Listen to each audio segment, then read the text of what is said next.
Hello and welcome to episode number 94 of Daily Global Insights. I'm your host Sri Iyer, and joining me today is my co-panelist Sridhar Chityalaji. Sridharji, namaskar and welcome to PGurus channel. Namaskar and good morning to you on this wonderful February 9th, the Tuesday. Thank you, sir. And this is going to be day one of the impeachment proceedings that's going to start in the Senate. The House has already impeached Donald Trump for the second time. Now, what is the agenda? How are things going to play out? I'm assuming that from tomorrow for about 2 weeks, we are going to see here nothing but what is going to happen in this impeachment proceedings. Can you kind of walk us through what is going to happen in the next few days? Great. I think that the circus starts tomorrow. The breaking news last night, and then we are still catching up with the specific details. Both Chuck Schumer and Mitch McConnell have agreed to the terms of the impeachment process. Tuesday, which is today, we will have a 4 hours debate in the Senate, on the floor of the Senate. And if the Senate decides to vote not to proceed further, given that they had a preliminary voting on the impeachment trials last week, which saw 45 GOP members voting against it, effectively sending the signal there are no 67 votes to convict a president. By a simple majority, they can impeach the president, but there's no conviction kind of possible. So that is known. So Tuesday, tomorrow is another chance, which is to say whether you want to stop this, circus, or whether you want to continue this process. It looks like, we will know today, later today, that if wiser heads prevail, this will all end on Tuesday. If not, then there would be, I am told, 16 hours each for the president and for the impeachment team to present their respective cases. Then there will be a 4 hours time slot for the senators to talk debate with each of those parties. Then there'll be a 4 hours each for the Trump team as well as the impeachment team in terms of making their case, cross-examining the evidence presented, etc., etc. If any external witnesses needs to be subpoenaed, then that they would be subpoenaed, and then there's extra time granted for that. All those things kick off on a Wednesday. Then there's a small break Friday, Saturday for the Sabbath, and then we kind of continue this discourse. So this could probably slip into next week. As we kind of finish this impeachment process, we also have February 19th, the SCOTUS looking at the alleged election frauds, that comes up as well. While this goes on, this structure is being laid out, and the impeachment trial. There's already been open salvos that's been fired by the Trump team, which is to say he's just exercising the First Amendment rights, and there is nothing that is contravening which constitutes an impeachable offense in his speech. He has spoken several words, more than 10,000 words. There's been few occurrences where he has used the word, fight. But the story is it's within the context of the broader conversation, not just purely, with incitement of violence. So that's going to be their case. Meanwhile, Alan Dershowitz has stated there is no constitutional process. This is House taking on responsibility far beyond what its mandates are, and this whole thing is null and void. It's unconstitutional. So this is where we are with regard to the impeachment process. Now, evidence is mounting that the Capitol breach on the January 6th was actually planned. Will this be, when will this show up, the actual evidence in terms of like a court case or something? Do you have any idea? Oh, during the 16-hour process. Okay. During the 16-hour process, this will show up. The images will show up. Words of the speech will show up. And the affidavits and some of the case filings will show up. So all this will be part of the evidence that will be kind of presented. But at the end of the day, you will begin to see that all this will become a main sideshow. It's a main sideshow rather than the main show, because the main show is about whether what he said constitutes an impeachable offense and whether there is any correlation. The Democrats make a point is a president is a president is a president, not the first day or the last day. He's the president. So his speech definitely constituted the incitement which led to the insurrection. South Dakota, Republicans are trying to get a bill passed seeking to nullify Biden's executive orders. Viewers, South Dakota is one state where there was a lot of shale processing for getting out crude. And perhaps they also are one of those states where the Keystone Pipeline passes through. We don't know what it is. I'm guessing here, of course, and perhaps you can set me straight. Is that the reason they are trying to have this passed, or are there other reasons? I think that's one reason. The second reason is oil is the economy in the Dakotas. So therefore, you don't kind of kill their economy, and you say that okay, we'll kill the jobs, but we'll work out the transition plan later. John Kerry made a dry joke, which is to say, car runs on four wheels and it'll be still running on four wheels. Excuse me, John. The story is that it's not overnight for somebody to go and move from solar and wind energy, overnight, and have from turbines to solar panels laid all over the place, and electricity generated and used as a consumption material, instead of the biofuel, instead of the fuel. So instead of ethanol, not biofuel, instead of the ethanol. So the story is that this is the drama that is being played out. There are people, I think we discussed this. I think it's called Union 789, or Union some specific number which is runs out of my memory. That union is objecting to it because these are all solders, welders, pipe layers, pipe connectors, all these kinds of people who are very specialized in their training and their in their skills. All these characters travel all around the world where you have this type of jobs that pop up. So the story here is that what's going to happen to all these people. So you have South Dakota, you have Wyoming, and you have even the AFL-CIO, which is the American Labor Union. That guy, basically everybody making the statement, this is a very bad and stupid decision that you're going to kill, thousands, if not millions, of jobs in the industry. See, it shows the conflict that is existing inside the Democratic Party, isn't it? I mean, these were the pillars on which this party relies for its vote base, and they are not happy about this move. So, who is Biden trying to satisfy by doing this Keystone Pipe? I'm just wondering loud here. Perhaps you know Progress, the answer. progressives. If you listen So, to Alexandria Cortez and her team, the squad, they will be telling you clean air, clean energy, UN high commissions, human rights, open borders. That's the progressive agenda. Everything is clean, clean air, clean water, clean energy. We can't afford to have, but we can kill the economy. But the story is that, because we don't understand it, but all we understand is all these great kind of sayings. When you really kind of look at it, in a very insightful way, and look at all the agitation that is going on even in India for the farmers' reform programs that are underway, the people who are agitating have no iota of any economics or the transformative nature of the reforms that is being put in place, because these guys have never gone into such economic schools.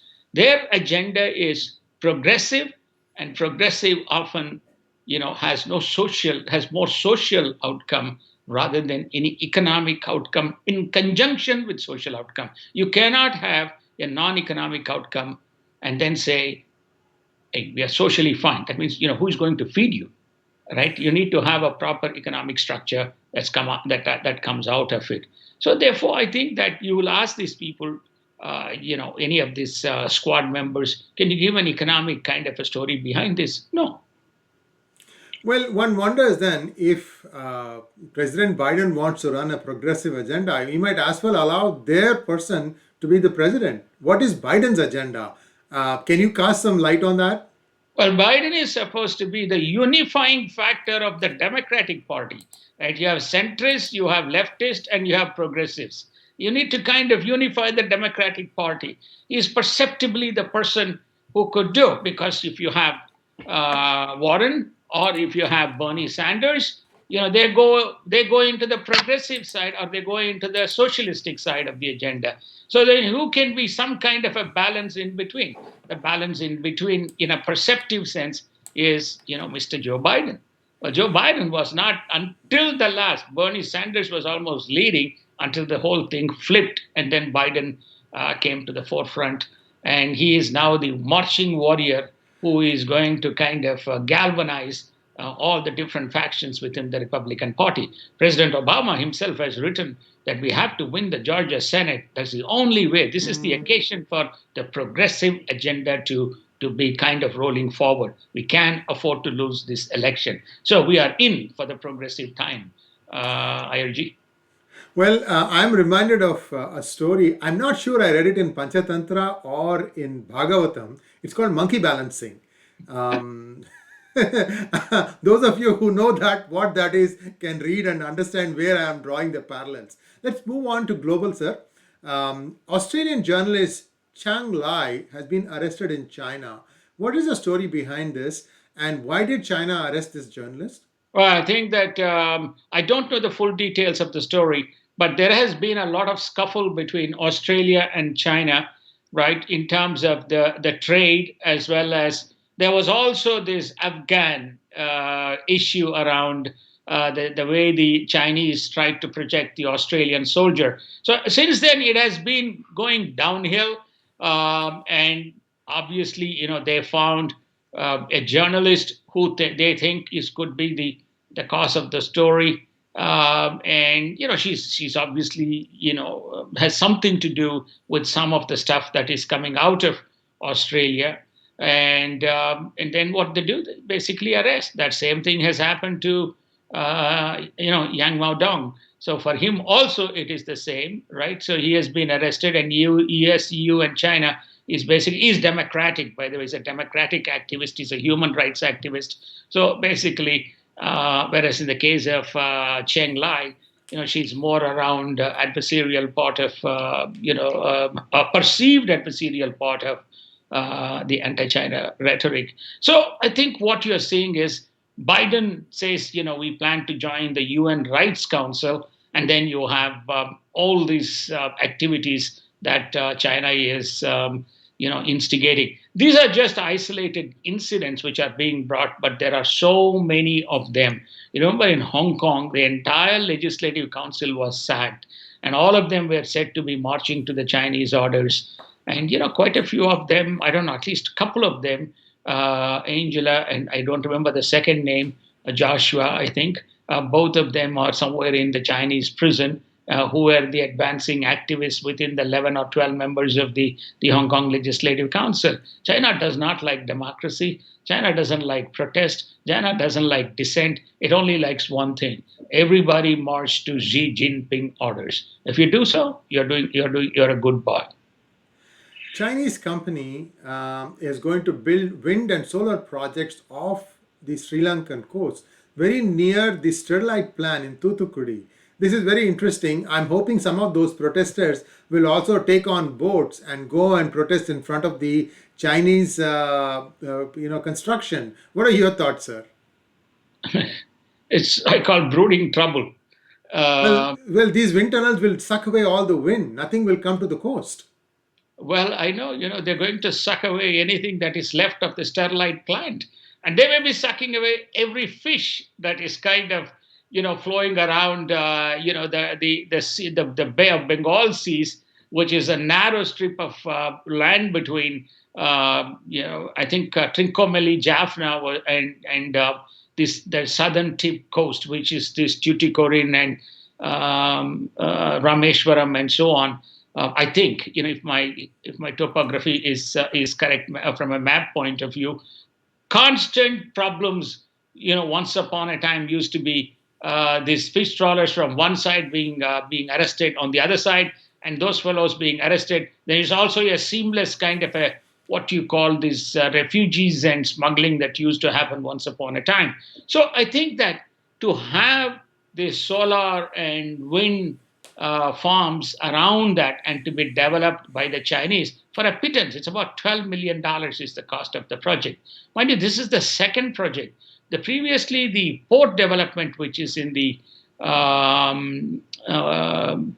which is also in near Colombo, which was supposed to be between by Japan and India, got shunted, and unions took over. And usually, when you have unions taking over something like Sterlite plant, you'll find that the hand of the Chinese very much visible in such kind of disruptions that happen. Okay, so I think it's interesting, as you rightly said, whether the wind is going to suck out and the solar is going to blow them back. We'll see. But needless to say, enough controversy. In Israel, Netanyahu walked out of his own corruption trial. So, right now, there is a crisis in terms of who is in power in Israel. They are probably headed for elections. And maybe the timing of this trial was not the most perfect as far as Netanyahu and his party are concerned. So, can you share a little bit more light on, can you throw a little bit of light on what is happening in Israel? There's long pending corruption charges against Netanyahu, and there is this political bickering that goes on in Israel. It's very similar to what you see in India, but this Netanyahu has survived almost three times. A similar kind. He'll collapse. He'll come back. He'll collapse. He'll come back. So he's confident. He says, "No, this is all politics. There's no corruption. You're trying to frame this case." So he basically walked out saying, "This, I'm not corrupt." Okay, and the question therefore is, where does it go? It'll probably go to an election. Until then, IDF is Israeli Defense Forces, fairly disciplined and strong. So I think it'll self-govern, and there will be always a leader. But I won't be surprised if Netanyahu comes back again. And let's hope stronger, because then it gives a little bit more stability to the Israeli government. In the markets and economy, I'm skipping COVID, we are out of time. In the markets, we see that Tesla has invested about $1.5 billion worth of its money in buying bitcoins. And the rumor on the street is that they may actually accept bitcoins for their cars. This is a big statement, because the last time I heard something like this was when Overstock.com said that they would accept bitcoins for the products or the merchandise that you bought at Overstock. Last I met Elon was around 2003. We incubated, this is my JP Morgan days, when four of them came and pitched. We incubated and enabled formation of a company called PayPal. At that point of time, Elon was running a kind of an online bank payment company called X.com. And then from there, he developed with Pierre and others the eBay PayPal concept. So he has a very deep understanding of the payments. And payments comprises of two categories. One is called low value payments, and the other is called the high value payments. Low value payments is what PayPal dominates. Low value payments is what Amazon dominates. Low value payments is what Apple dominates with Apple Pay. Those which are less than, typically between $2, $1.99, 99 cents, going all the way up to 30, 40, 50, 99. You don't see too many $500, $600. Then you have a high value payment space. High value payment space is those which are average ticket sizes, which are minimum $100,000. Okay, you don't do too many $100,000 transactions. but they are significantly larger in value and lower in volume. So Elon is saying, let me think. I've got a car ecosystem, I've got an electronic vehicle ecosystem. I'm going to have everything within that electronic vehicle ecosystem managed out of a little iPad or something of that ilk sitting in the car. So the question, therefore, is why I should use an inefficient payment model, which is a banking system, for me to be kind of receiving money and giving back money, either for my buying of the cars or buying of the batteries or using the battery stations on one side in terms of the buyers and Tesla as the seller. Second, you have the dealers or a network of car dealers of Tesla who are selling. So if I can create an ecosystem where I do not use a banking system for every transaction for this high value, but use a simple coins as a mechanism by which I can buy a Tesla car today for one Bitcoin dollar. It's $44,000. Okay, so $44,000 means it has a value element in terms of fees, float, variability of the currency, plus a delay in terms of the settlement, notwithstanding the fact that payments are real time. So I believe he is trying to say, I want to have a place in this new ecosystem. This could be this Tesla's Bitcoin payment ecosystem for driving. When I say driving, driving with pun, the Tesla commerce. Digital payment Tesla commerce with a Tesla Bitcoin. It's a fascinating concept, and we know that Elon Musk has several verticals: batteries, and then the spaceship, then Hyperloop, SpaceX, Hyperloop, and so on. So this is the industry of the future, and certainly very out of the box thinking on your side, sir. And hopefully our viewers appreciate what we are providing. And with this, we come to an end of today's session. We'll be back again tomorrow, bright and early. And thanks for watching. Do subscribe to our channel and donate to our channel. Namaskar. Namaskar and thank you so much and have a wonderful day.